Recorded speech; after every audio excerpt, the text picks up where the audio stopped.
m'avais dit de m'acheter de la haute couture. Je vais pas mettre du prêt-à-porter avec ces chaussures.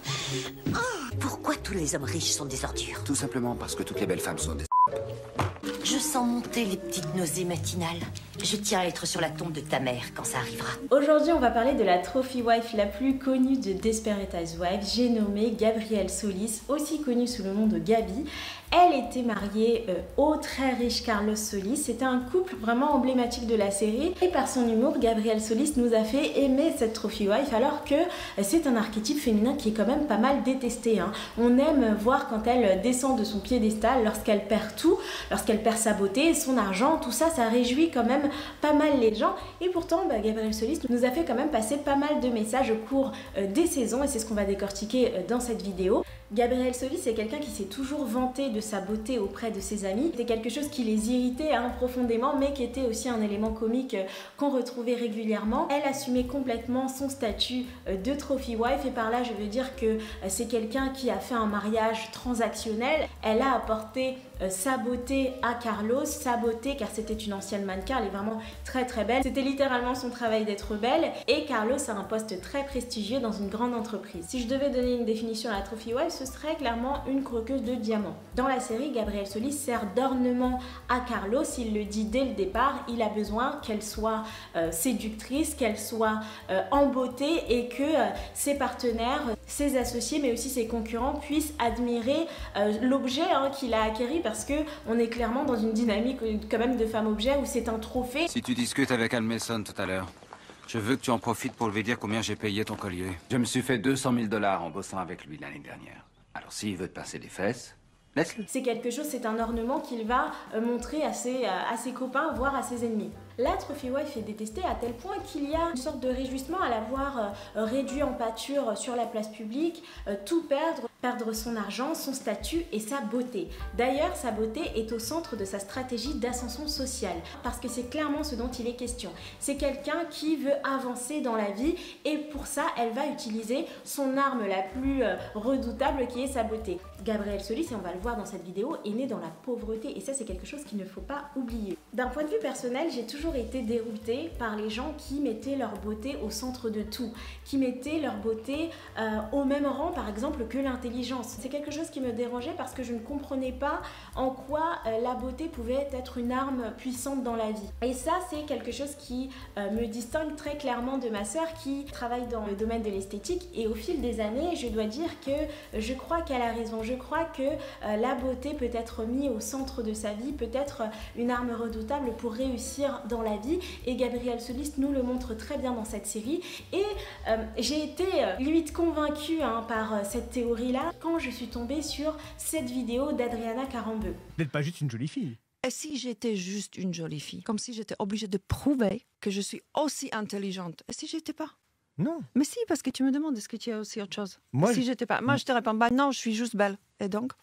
Ok, très bien. Ok. Adriana Carambeu, une mannequin très connue dans les années 90 pour son incroyable beauté, mais aussi pour son mariage avec Christian Carambeu, un footballeur millionnaire. Adriana Carambeu clame clairement, et est dans une sorte de confrontation qui ne va pas très loin, mais dans une confrontation où elle explique que la beauté est suffisante dans la vie. La beauté est suffisante pour avoir les respects des autres personnes dans la société, pour avoir le respect de son interlocuteur lors d'une interview, et pourtant on le voit très bien, son interlocuteur lui explique qu'elle est autre chose, qu'elle est plus que belle, et qu'elle mériterait donc l'attention de ce journaliste. Et je trouve extrêmement intéressant d'analyser le personnage de Gabrielle Solis, et d'analyser plus largement la question des trophy wives, en remettant en question tout ce qu'on pense autour de la beauté, autour du beauty privilège. Et qu'est-ce que tout ça raconte de nous en tant que société? Et si vous étiez en train de sous-estimer l'importance du beauty privilège et l'impact qu'il peut avoir sur vous? Si Gabrielle Solis avait compris quelque chose qui nous avait totalement échappé. Dans cette vidéo, nous allons essayer de comprendre à travers le personnage de Gabrielle Solis si les trophy wives ce sont des jolies idiotes ou des stratèges hors pair. Je suis Émilie, journaliste et podcasteuse, et si vous pouviez appliquer les stratégies de Brie Van de Camp, Annalise Keating ou encore Olivia Pope, j'imagine que ça changerait pas mal de choses à votre vie. C'est pourquoi je vous ai créé un guide gratuit pour surmonter votre syndrome de l'imposteur grâce aux personnages de films et de séries. Toutes ont eu le courage de lancer de grands projets, alors pourquoi pas vous? Vous trouverez dans ce guide des conseils très concrets mais aussi très originaux. Je vous laisse le découvrir juste après cette vidéo. Soyons clairs, Gabrielle est têtue. égocentrique, manipulatrice. Et suffisamment belle aussi pour que ça en vaille la peine. Gabrielle Solis est un personnage qui évolue beaucoup au fil de la série, que ce soit sur le plan personnel mais aussi professionnel. Mais j'aimerais qu'on revienne sur le personnage initial de Gabi. Elle nous est présentée bien sûr comme une femme vénale, mais aussi comme une femme extrêmement belle, une ancienne mannequin. Et dans les scènes où Gabrielle Solis apparaît, on la voit en train de faire son jogging tous les matins. Bien sûr, elle croise une autre femme que j'aimerais beaucoup analyser qui est Eddie Britt. Elle fait son jogging tous les matins, elle fait son pilates, son yoga. Elle a un planning très chargé où elle a des rendez-vous de beauté, des rendez-vous au salon de beauté pour se faire masser, pour faire ses ongles, pour se faire épiler. Toutes ces choses-là font partie d'un calendrier et on ne la voit pas juste assise chez elle. Elle pourrait très bien le faire. Elle a un mari très riche. Elle ne travaille pas. D'ailleurs, pendant beaucoup de saisons, elle n'a jamais travaillé. Elle travaille à la fin, mais elle n'a jamais travaillé. Entre sa carrière de mannequin et la carrière au sein d'un magasin qu'elle a dans les dernières saisons. Mais on ne la voit pas assise, affalée sur le canapé en train de boire des cocktails. C'est quelqu'un qui est constamment en mouvement. Elle va faire du shopping, elle va dépenser l'argent gagné par son mari. Ok, arrêtons ce petit jeu. Je veux un double cappuccino et envoyez-moi un gars musclé. Il me faut une nouvelle paire de tout. Et je vois pas juste ça comme une sorte de hobby. Lorsque je réfléchis au personnage de Gabi, j'ai l'impression qu'elle a gardé tout simplement des réflexes et des habitudes de son ancien métier. Je la vois comme une athlète à la retraite qui continue de s'entraîner par amour pour une discipline. Et c'est ce que fait Gabi. Gabi essaye de nous montrer, en tout cas les scénaristes essaient de nous montrer qu'elle respecte un calendrier précis parce que c'est ce qu'elle est, ça fait partie de son identité. Carlos ne surveille pas toutes ses activités, mais on a des scènes assez drôles où il s'étonne des coûts des soins de beauté de sa femme. Mais Gabi est là pour respecter sa part du contrat. Elle a promis à Carlos une sorte de beauté éternelle et Carlos a aussi payé pour ça. Oui, je dépense 300 $ dans un parfum, mais la question n'est pas là. On l'apprend qu'il l'a demandé en mariage au bout du 3e rendez-vous, donc ce n'est pas quelqu'un qui la connaissait vraiment. Il était subjugué par sa beauté, il l'a découvert en tant que mannequin et il attend qu'elle reste telle qu'elle est, notamment pour son ascension à lui, son ascension professionnelle, car la Trophy Wife est la preuve vivante de la réussite du mari. Gabrielle was touched when tears welled up in his eyes. But she soon discovered this happened every time Carlos closed a big deal. Dans une autre émission, Adriana Carambeu avait beaucoup de problèmes à démontrer l'importance de son travail et d'expliquer qu'être jolie était son travail. Être mannequin, bien sûr, veut dire défiler, veut dire plein d'autres choses. Je pense qu'il ne suffit pas d'être jolie, mais ça fait, c'est quand même une grande partie de ce travail. Ce sont des beautés qui sont parfois atypiques, exceptionnelles, et elle essayait de leur montrer, de leur expliquer que oui, je me remaquille toutes les 2 minutes parce que être jolie est mon travail. Et elle ne développait pas son propos, ou peut-être que c'était coupé au montage, je ne sais pas, mais j'ai trouvé ça assez drôle puisque toutes ces personnes, je crois qu'elle était entourée d'hommes, tous ces hommes étaient subjugués par sa beauté, étaient très heureux d'être en présence d'Adriana Carambeu, mais jamais, au grand jamais, personne n'allait reconnaître l'impact que la beauté d'Adriana Carambeu avait sur eux. C'est toujours très plaisant d'être en présence d'une belle femme, mais par contre, on va pas en faire tout un plat. Si on l'invite, c'est aussi parce qu'elle a plein d'autres qualités, parce qu'elle est intelligente. Et je crois qu'Adriana Carambeu et Gabrielle Solis ont raison quant à l'importance de l'impact de la beauté sur les autres personnes. S'il y a une femme sur cette planète avec un plus joli teint comme la présente. J'ai travaillé sur la question de la beauté comme capital social, comme capital pour avancer dans la vie et pour monter dans l'échelle sociale, notamment dans mon podcast Sauver sa peau, qui est un documentaire qui parle du racisme intériorisé dans les communautés noires. Parce que oui, la beauté est une construction sociale, ça j'en suis tout à fait consciente, c'est pas quelque chose qu'on va développer dans cette vidéo, mais le fait d'être vu comme belle ou beau est quelque chose qui peut vous apporter beaucoup. Ça a un impact énorme sur votre vie, que ce soit sur l'ascension professionnelle, ça dicte si vous allez avoir un travail ou non, si vous allez vous marier ou non, et dans certains cas si vous allez finir dans le couloir de la mort ou non. C'est fou, mais c'est vrai, c'est quelque chose qui influe énormément. Et je pense que c'est quelque chose dont on est peut-être plus ou moins conscient, mais c'est toujours honteux de se dire que ça a autant d'impact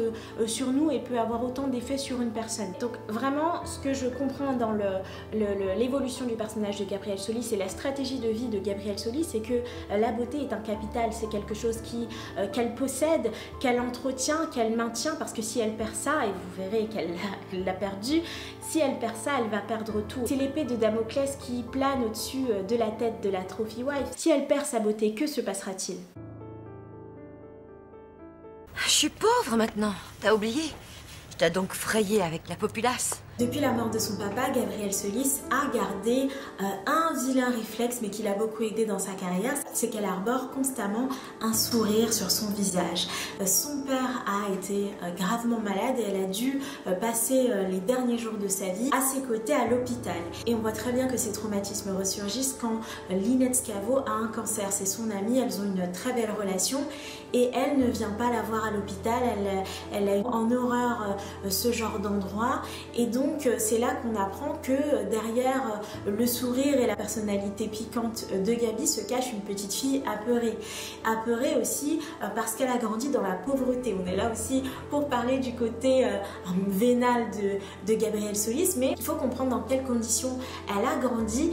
Comme je l'ai déjà dit, le fait de se marier à un homme riche est une stratégie d'ascension sociale pour elle et c'était un petit peu, je pense que pour elle c'était la seule solution finalement. Elle a grandi dans une grande pauvreté, dans une petite ville qu'elle déteste, elle doit y retourner pour justement faire face à ses traumatismes du passé, mais elle ne veut surtout pas réouvrir ce chapitre de sa vie parce qu'elle a été abusée par son beau-père. C'est quelqu'un qui a souffert de la pauvreté, de la maladie de son père, mais aussi des attouchements commis par son beau-père. Et au moment où elle a voulu chercher de l'aide, personne ne l'a cru. On voit qu'il y a une bonne sœur qui la traite, encore une fois adulte, même quand elle est adulte, elle la traite de menteuse. You had a big imagination. Oh my God, you still don't believe me. Quoi qu'il en soit, c'est quelqu'un c'est une enfant qui n'a jamais été protégée. Et donc, le fait d'aller en ville comme ça et d'aller chercher son argent dans les poches d'un potentiel mari, c'est une manière pour elle de se protéger, d'être à l'abri. Et la stratégie d'alliance matrimoniale de Gabriel Solis me fait penser à un personnage qu'on retrouve dans Les 4 filles du Docteur March. Je compte bien réussir par moi-même. Personne ne réussit jamais seul, surtout pas une femme.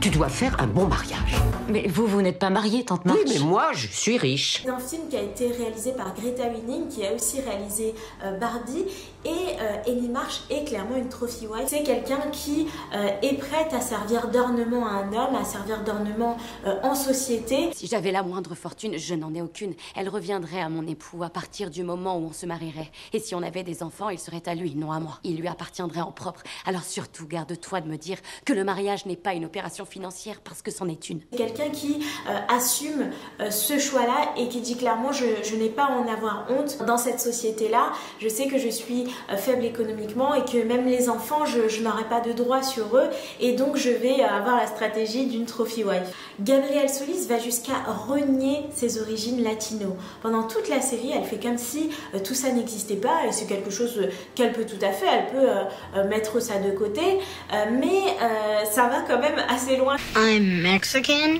You are Mexican, honey. You know that. Since when? I thought we were American. Donc c'est assez drôle et c'est représentatif de tout ce que Gabriel Solis a construit. Elle a construit un mur entre sa vie d'avant et sa vie d'adulte. Elle va vraiment déchanter lorsqu'elle se marie, parce qu'elle se sépare de Carlos et va se marier à Victor Lang. Victor Lang qui est le maire de la ville et qui a des ambitions très élevées. Et ces ambitions, je pense que Gabriel Solis, elle les a vraiment sous-estimées. Elle a oublié complètement qu'est-ce que tout ça voulait dire, qu'être une trophy wife voulait dire, et lui il va sans le vouloir le lui rappeler. Elle surprend une conversation entre Victor Lang et son frère. Son frère le félicite en lui disant tu as très bien fait de marier Gabi, elle va t'apporter des votes latinos. Parce que Victor Lang a pour ambition de briller le siège de gouverneur. Donc en étant allié, parce que c'est une alliance, allié à Gabriel Solis, il a l'opportunité de convaincre plus de citoyens.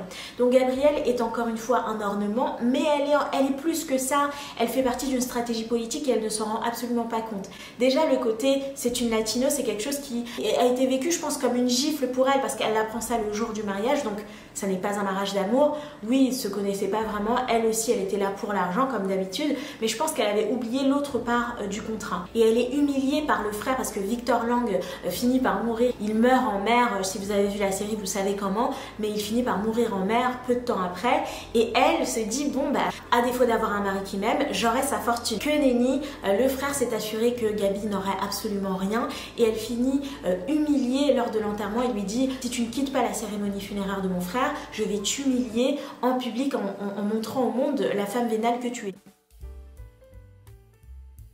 Je commençais tout juste à me souvenir de ce que c'est qu'une vie normale. Dormir d'une traite, ne pas trébucher sur les jouets, aller manger dans des restaurants où il n'y a pas d'air de jeu. Je viens de goûter à la liberté et j'ai pas l'intention d'y renoncer. Dans la vidéo sur Marie-Alice Young, je vous ai expliqué en quoi Desperate Housewives avait pas mal d'aspects religieux, notamment au niveau des 7 péchés capitaux. Je vais vous les rappeler rapidement. Il y a la colère, l'avarice, l'envie, l'orgueil, la gourmandise, la paresse et la luxure. Gabrielle est sans doute coupable du vice de l'avarice. C'est quelqu'un qui a un amour inconditionnel pour l'argent et vous avez, je pense, compris pourquoi. Et même si Gabi a besoin de protection parce que c'était une enfant qui a manqué de beaucoup de choses, ça n'est pas une adulte qui est forcément fragile. C'est quelqu'un qui est dangereux. On voit qu'elle est souvent mauvaise avec ses amis. Pire encore, elle a commis un détournement de mineur sur la personne de John Roland, le jardinier dont elle profite, dont elle abuse pendant plusieurs années. Le moment où Gabrielle Solis perd tout, il y a des gaufres dans le congélateur, tombe enceinte alors qu'elle ne voulait pas d'enfants, a de petites filles qu'elle finit par aimer, mais elle n'a jamais voulu de ses enfants, tombe dans la pauvreté et avec un mari aveugle, c'est-à-dire qu'elle devient une aidante et c'est quelque chose, c'est une charge mentale quand même costaud, surtout pour quelqu'un qui était égoïste. C'était quelqu'un qui était profondément égoïste et à un moment donné de la série, on voit qu'elle perd tout ce qu'elle avait. Elle a sa famille bien sûr qu'elle aime, mais elle perd pas mal de choses qui constituent une sorte de richesse pendant une période de sa vie. Donc elle perd tout et j'ai l'impression que c'est une sorte de passage obligé pour le personnage de Gabrielle Solis, une sorte de purgatoire, de punition.